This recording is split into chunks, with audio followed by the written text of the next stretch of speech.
Sa ngalan ng Ama, ng Anak at ng Espiritu Santo, Amen. sumainyo ang Panginoon. At sumayo rin. Mga kapatid, sa patuloy nating pananalangin kay Santa Maria Maria, San Judas Tadeo, San Simon Makabayan, patuloy natin dalangin sa Diyos at idulog sa kanila ang kapayapaan ng kaluluwa ng lahat ng mga nating mahal sa buhay na inaalaala natin sa misang ito. Sa pasimula po ng ating pagdiriwang ng banal na misa, upang tayo maging marapat makibahagi, aminin natin ang ating mga kasalanan. Inaamin ko sa makapangyarihang Diyos at sa inyo mga kapatid, na lubha akong nagkasala sa isip, sa salita at sa gawa, at sa aking pagkukulang. Kaya sinasamo ko sa mahal na Birheng Maria, sa lahat ng mga anghel at mga banal, at sa inyo mga kapatid na ako'y panalangin sa Panginoon ating Diyos. Kaawaan tayo na makapangyarihang Diyos, patawarin tayo sa ating mga kasalanan, at patnubayan tayo hanggang sa buhay na walang hanggan. Amen. Amen.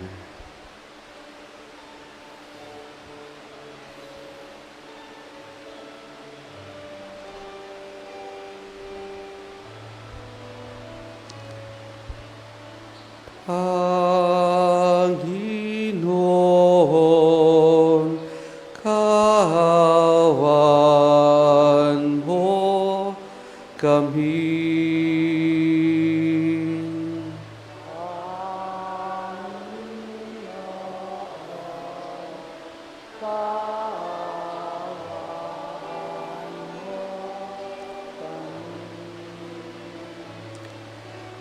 Kristo, kaawaan mo kami.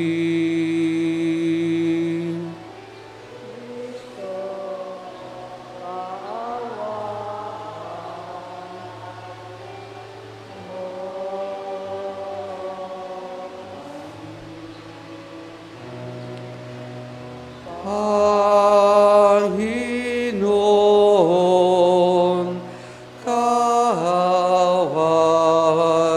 mo kami.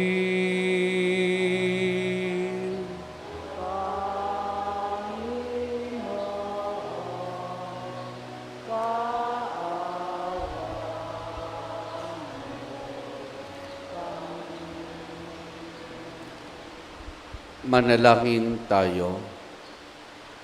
Ama naming makapangyarihan, ang pananampalataya, pag-asa at pag-ibig namin iyong dagdagan at gawing mong mahalin namin ang iyong mga kautusan upang sa mga pangako mo kami maging dapat makinabang sa pamamagitan ni Jesus kasama ng Espiritu Santo magpa sa walang hanggan. Amen. Amen.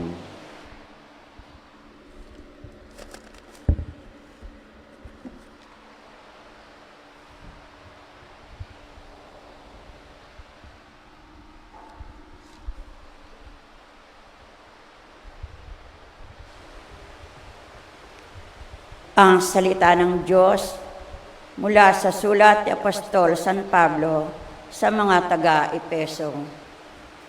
Mga anak, sundin ninyo ang inyong magulang, alang-alang sa Panginoon, sapagkat ito ang nararapat.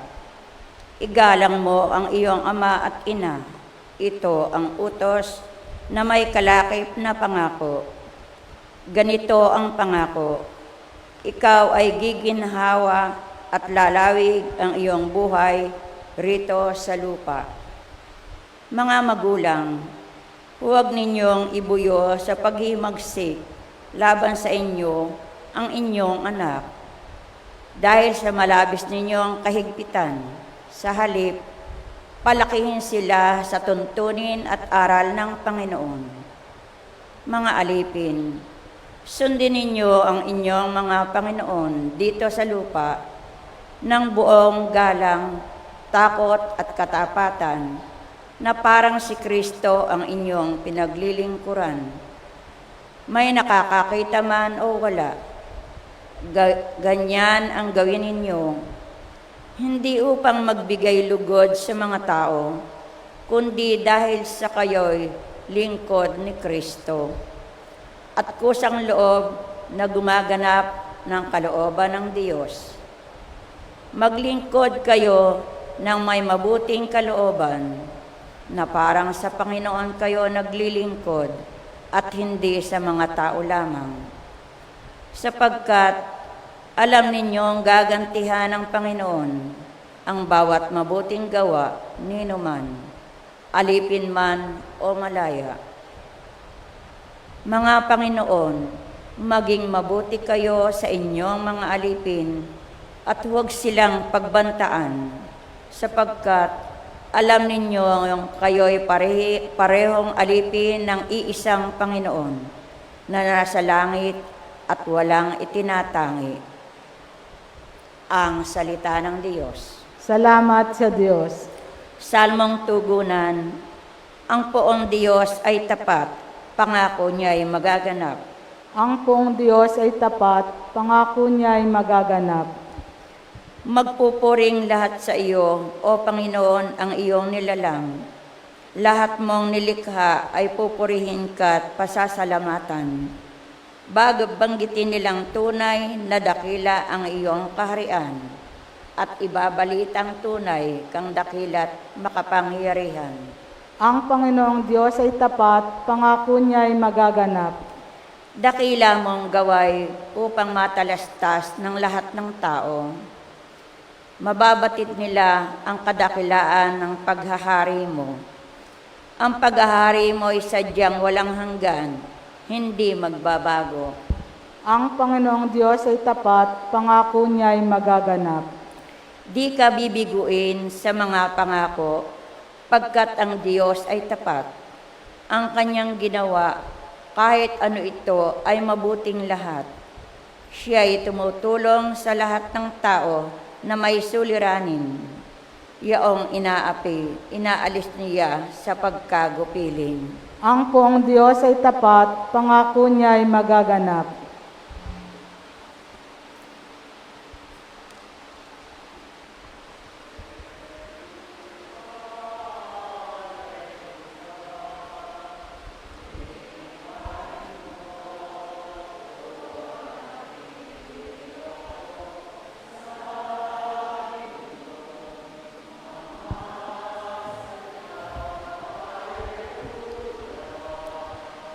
Hallelujah, hallelujah.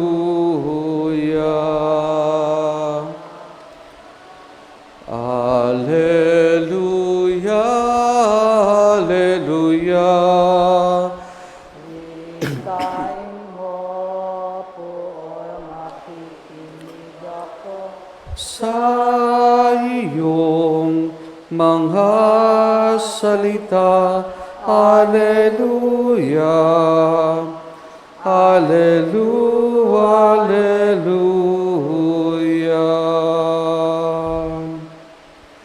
Sumainyo ang Panginoon. At sumayo rin. Ang mabuting balita ng Panginoon ayon kay San Lucas. Papuri sa iyo, Panginoon.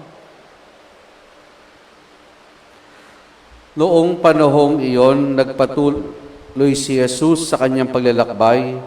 Siya nagtuturo sa bawat bayan at nayon na kanyang dinaraanan patungong Jerusalem. May isang nagtanong sa kanya, "Ginoo, kakaunti po ba ang maliligtas?" Sinabi niya, "Pagsikapan ninyong pumasok sa makipot na pintuan. Sinasabi ko sa inyo, marami ang magpipilit na pumasok, ngunit hindi makapapasok. Kapag ang pinto'y isinara na ng puno ng sambahayan, magtitiis kayong nakatayo sa labas at katok ng katok. Sasabihin ninyo, Panginoon, papasukin po ninyo kami. Sasagutin niya kayo, hindi ko alam kung taga saan kayo. At sasabihin ninyo, kumain po kami at uminom na kasalo ninyo at nagturo pa kayo sa mga lansangan namin. Sasabihin naman ng Panginoon, hindi ko alam kung taga saan kayo. Lumayo kayo sa akin, kayong lahat na nagsisigawan ng masama.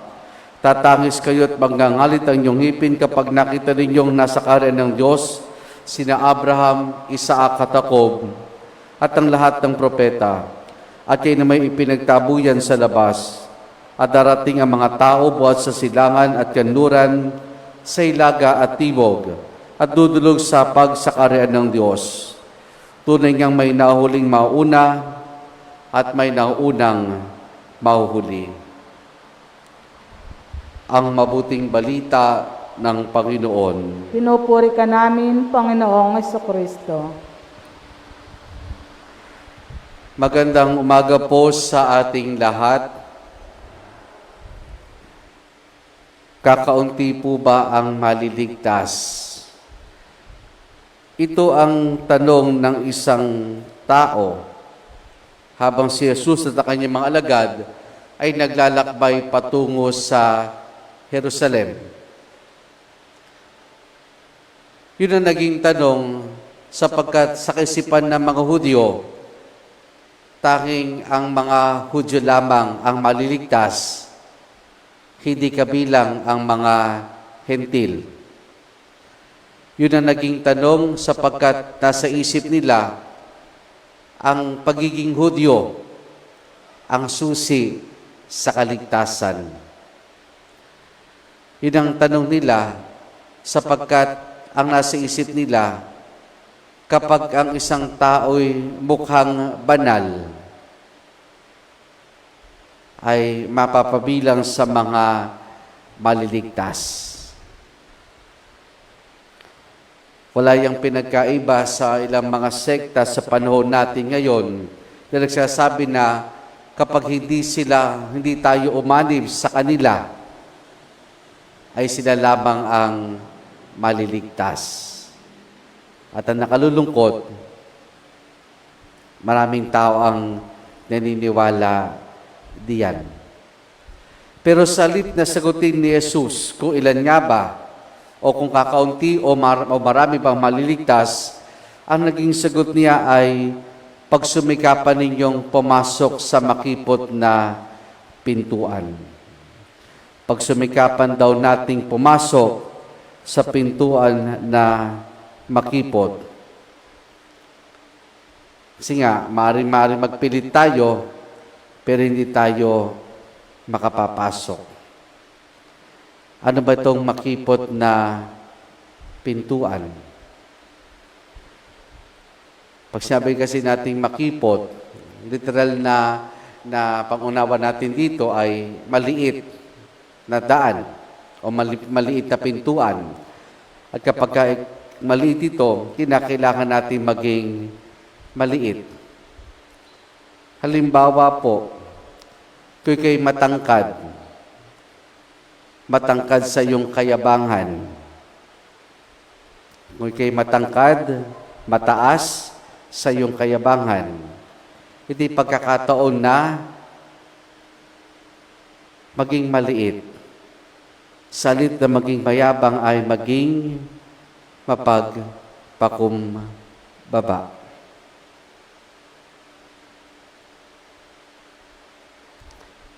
Kaya kayo naman ay malapad, mataba. Kasi siguro kinakailangang mag-trim down. Mag-trim down sa mga bagay na hati sa inaakala natin ay dapat nasa atin, pero hindi naman pala dapat nasa atin. Maring bisyo, masamang pag-uugali, pag-iisip ng hindi maganda sa ating kapwa. Bakit kinakailangan magsumikap? Dahil sa bahagi natin bilang tao, mahirap dahil nga nasa mundo tayo. Maraming nakaka-attract, maraming tayong iniisip na ito yung makapagpapasaya sa atin. Ito yung kinakailangan natin. Ito yung dapat meron sa atin. Pero kung susuriin natin, ang lahat bang meron tayo, ang lahat bang iniisip natin, ay nakatutulong para sa ating kabutihan, para sa ating kabanalan. pagsumikapan. Sa ating pong unang pagbasa mula sa sulat ni San Pablo sa mga taga-Efeso, kung kahapon ang habilin ni San Pablo sa mga taga-Efeso sa atin ay tungkol sa mga mag-asawa, ngayon naman ang habilin ni San Pablo ay tungkol sa ugnayan ng mga magulang at ng kanilang mga anak.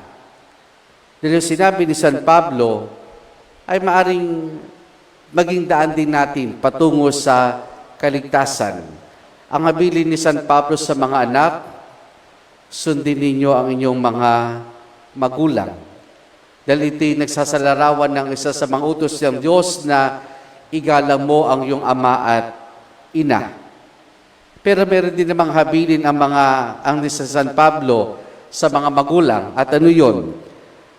Huwag ninyong ibuyos sa pag-imagsik laban sa inyong mga anak dahil sa malabis sa inyong kahigpitan. Sa halip, palakin sila sa tuntunin at aral ng Panginoon. Ang key po doon, ang susi doon ay palakin sila ayon sa tuntunin at aral ng Panginoon. Parimisan, yung aral ng Panginoon, walang lugar sa ating pamilya. Kasi marimisa, di natin na pag-iisip. O yung gusto lamang natin ang masusunod. At dagdag pa dito ni San Pablo tungkol sa mga may alipin at sa kanilang Panginoon. Sa mga alipin, sundin din ang inyong mga Panginoon na kung titignan natin itong alipin at Panginoon, tignan natin sa aspeto ng ginagawang paglilingkod.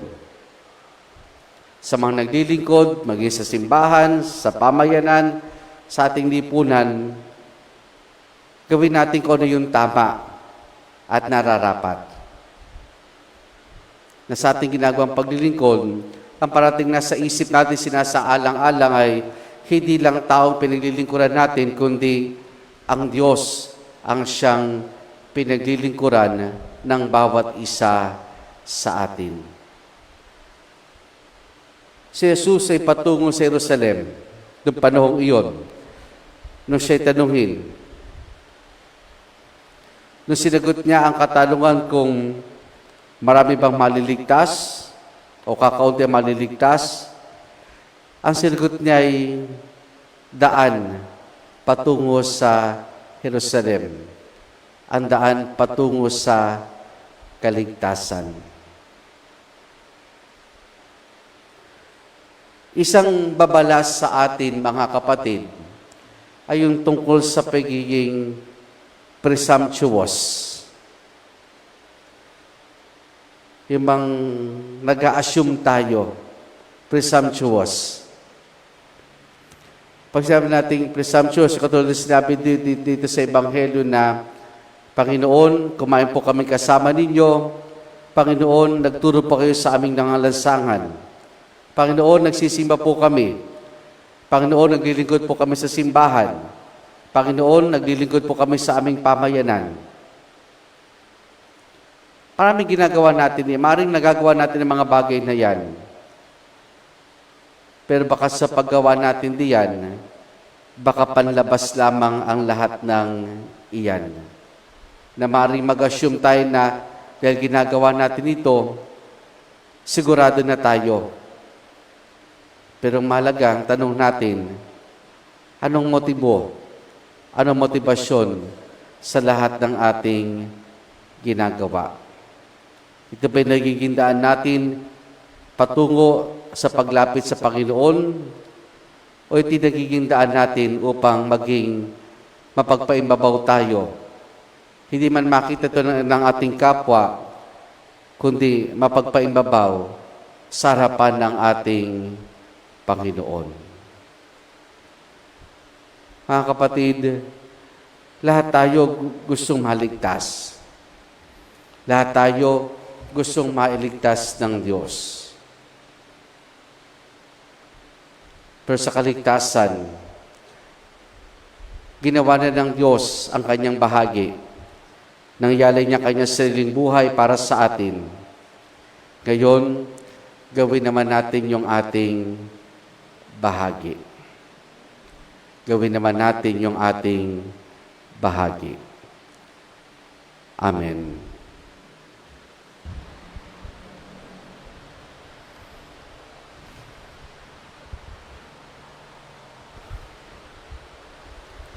Hindi tayo makasasalo sa pag ng Panginoon kung aasa lamang tayo sa sarili nating gawain.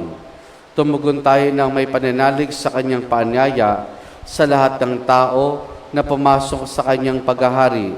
Mayroong kababang loob, manalangin tayo.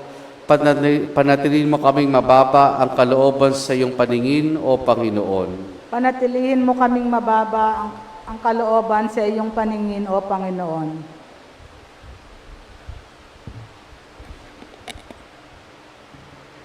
Sa simbahan, naway patuloy na umuunlad sa pamamagitan ng pagtanggap at pagbabahagi ng kaligtasan sa mga kultura at pinahahalagan sa buhay. Manalangin tayo sa Panginoon.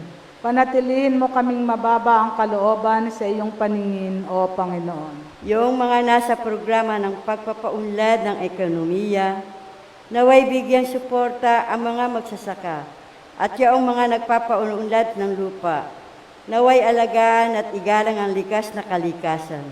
Manalangin tayo sa Panginoon. Panatilihin mo kaming mababa ang kalooban sa iyong paningin, O Panginoon. Ang ating mga pamilya, lalo na ang ating mga anak, naway lumaki sa pamamaraan ng biyaya at umunlad na kawangis ni Kristo.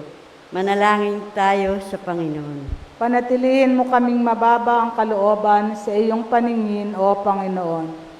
Ang mga may sakit naway maging matatag sa kanilang pananampalataya at mapalakas sa pamamagitan ng ating pag-aalaga at pagkalinga.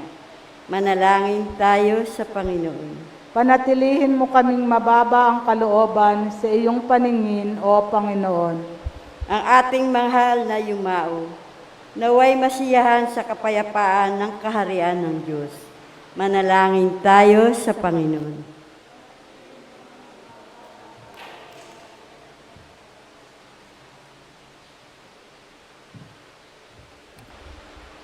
Panginoon at Ama ng lahat ng bansa, itinatas sa amin ang mga panalangin ito na may pananalig na naghahangad na tumugon sa paanyaya ng iyong anak, aming tanging tagapagligtas na nabubuhay tagahari, magpasa walang hanggan. Amen. Amen.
Manalangin kayo mga kapatido, pangampagahin natin ikalugdan ng Diyos amang makapangyarihan.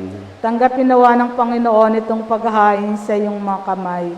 Sa kapurihan niya at karangalan, sa ating kapakinabangan at sa buong sambayanan niyang banal. Ama naming lumikha, tunghayan mo ang mga alay na aming inihain sa iyong kadakilaan, upang paglilingkod na aming ginagampanan ay humantong sinlani kadarangal sa pamamagitan ni Jesus, kasama ng Espiritu Santo, magpa sa walang hanggan. Amen. Sumainyo ang Panginoon. At sumayo rin. Taas sa Diyos sa inyong puso at diwa. Tinaas na namin sa Panginoon. Pasalamatan natin ang Panginoong ating Diyos. Marapat na siya ay pasalamatan. Ama naming makapangyarihan, tunay nga marapat na ikaw ay aming pasalamatan. Nasa iyong aming buhay, pagkilos at pag-iral. Sa pamumuhay namin araw-araw, tinatamasa namin iyong pagmamahal. Sa pag-ibig mo pinanla sa sangkatauhan, ang Espiritu Santo ay unang aning bigay na anak mong naglagak sa amin, nang katiyakan na kalamaboy kami sa piling mo kailanman. Kaya kaisa ng mga anghel, nagsisiawit ang papuri sa ng walang humpay sa kalangitan, kami nagbubunyi sa iyong kadakilaan.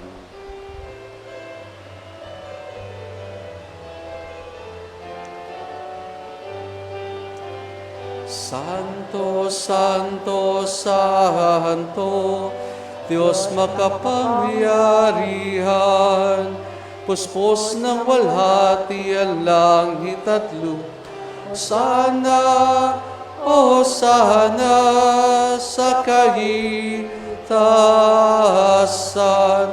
pinagpalang narito sa ngalan ng Panginoon.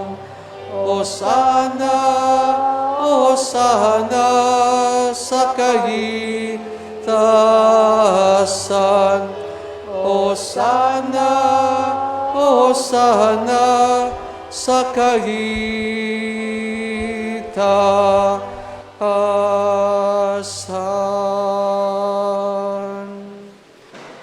Ama naming banal, ikaw ang bukal ng tanang kabanalan. Kaya sa pamamagitan ng Espiritu, gawin mong banal ang mga kaloob na ito upang para sa amin, maging katawan at dugo ng aming Panginoong Hesukristo.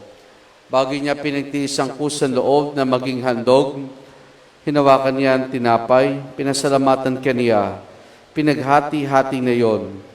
Iniabot sa kanya malagad at sinabi, tanggapin ninyo lahat ito at kanin itong aking katawan na ihahandog para sa inyo.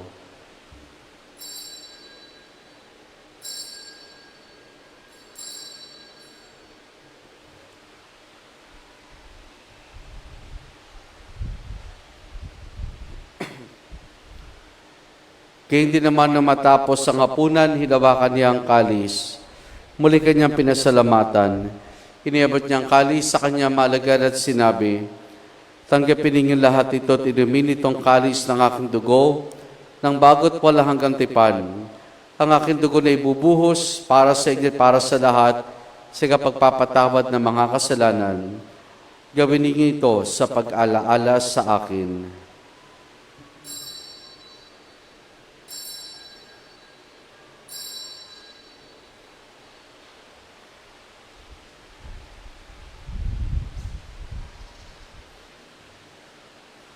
Ang misteryo ng ating pananampalataya. Si Kristo ay gunitahin,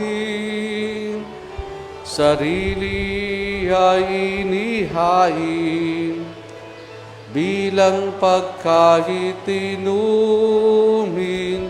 pinagsasaluhan natin, hanggang sa siya'y dumating, hanggang sa siya'y dumating.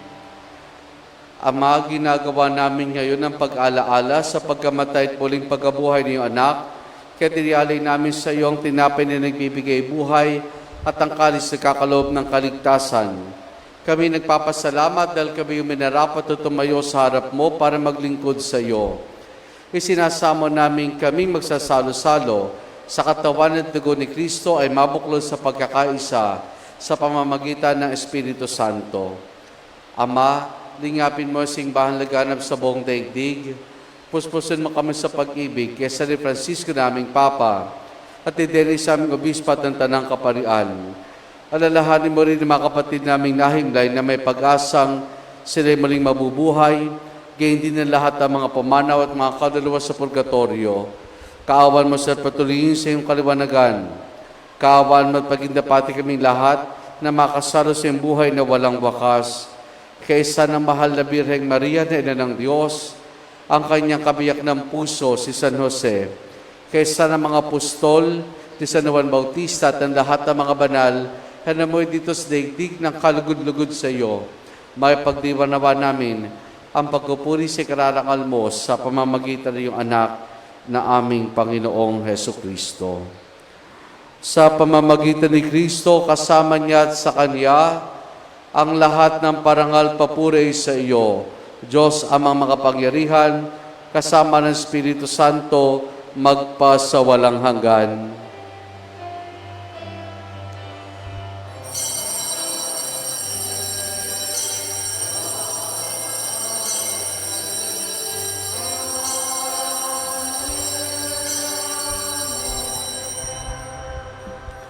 Sa tagubilin man nakagagaling na utos, sa turo ni Jesus na Panginoon natin na Diyos, ipahayag po natin ng lakas loob.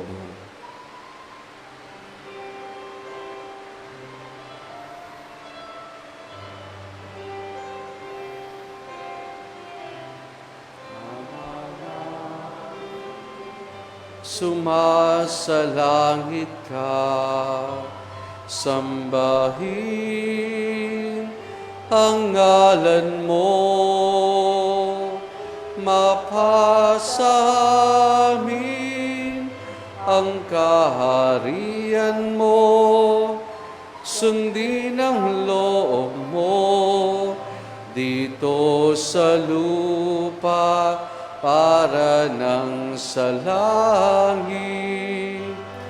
Bigyan mo kami ngayon ng aming kakanin sa araw-araw at patawarin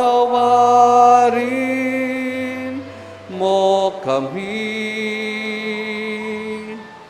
sa aming mga sala para ng pagpapatawad namin sa nagkakasala sa amin, at huwag mo kaming ipahintulot sa tukso, at iadya mo kami sa lahat ng masama.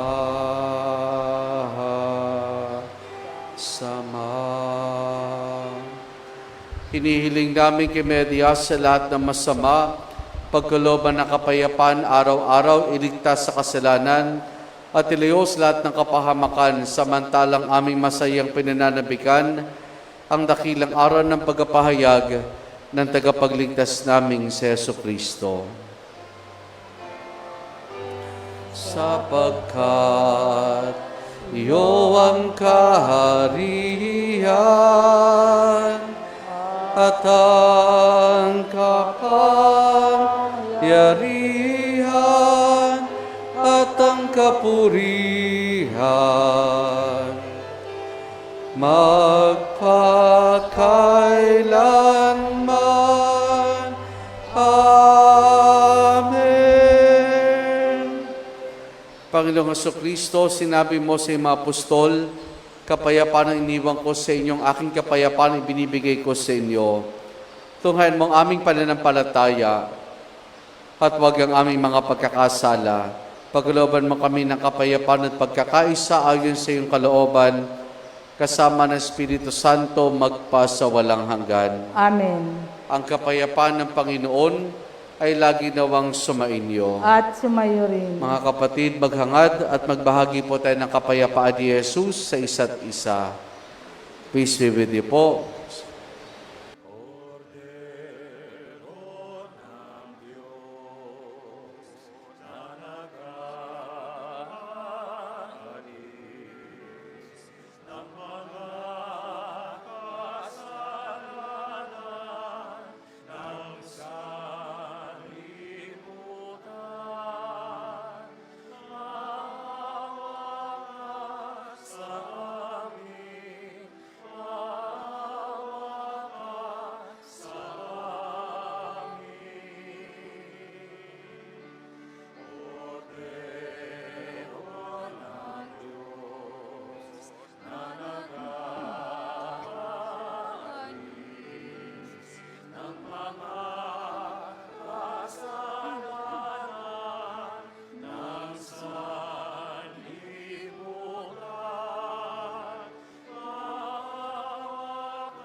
Narito si Jesus, ang kordero ng Diyos. Siya nagali sa mga kasalanan ng sanlibutan. Mapalad ang mga inaaniya niya makiisa sa kanyang banal na piging. Panginoon, hindi ako karapat-dapat na magpatuloy sa iyo, ngunit sa isang salita mo lamang ay gagaling na ako.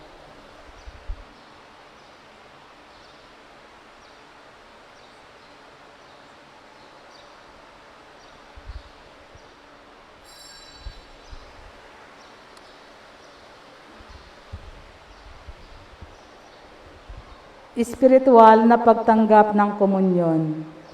Panginoong Hesus, ako ay naniniwala na ikaw ay nasa kabanal-banalang sakramento. Iniibig kita ng higit sa lahat at minimithi kong tanggapin ka sa aking kaluluwa. Sapagkat sa mga sandaling ito, hindi kita matatanggap sa sakramento.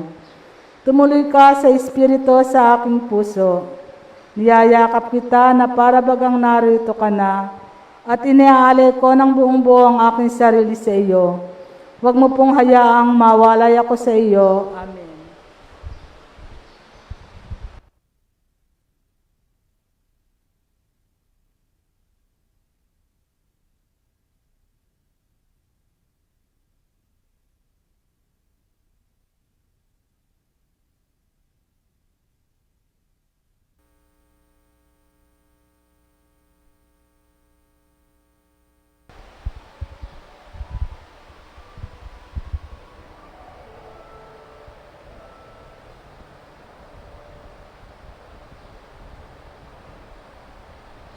Manalangin tayo. Ama naming mapagmahal, maging lubos sawa ang aming pakikinabang sa tanggap namin sa piging mong banal, upang aming ginaganap ng lantaran ay siyang aming makamtang tunay sa pamamagitan ni Jesus kasama ng Espiritu Santo magpasawalang hanggan. Amen. Sumainyo ang Panginoon At sumayo rin. at pagpalain tayong lahat ng mabutit mapagmahal na Diyos Ama, Anak at Espiritu Santo. Amen. Naialay na natin ang pagdiriwan ng banal na misa. Humayo tayo at araw-araw ay pagsumikapang makapasok sa pintuan ng kalangitan. Salamat sa Diyos. Purihin po natin ang ating Panginoon.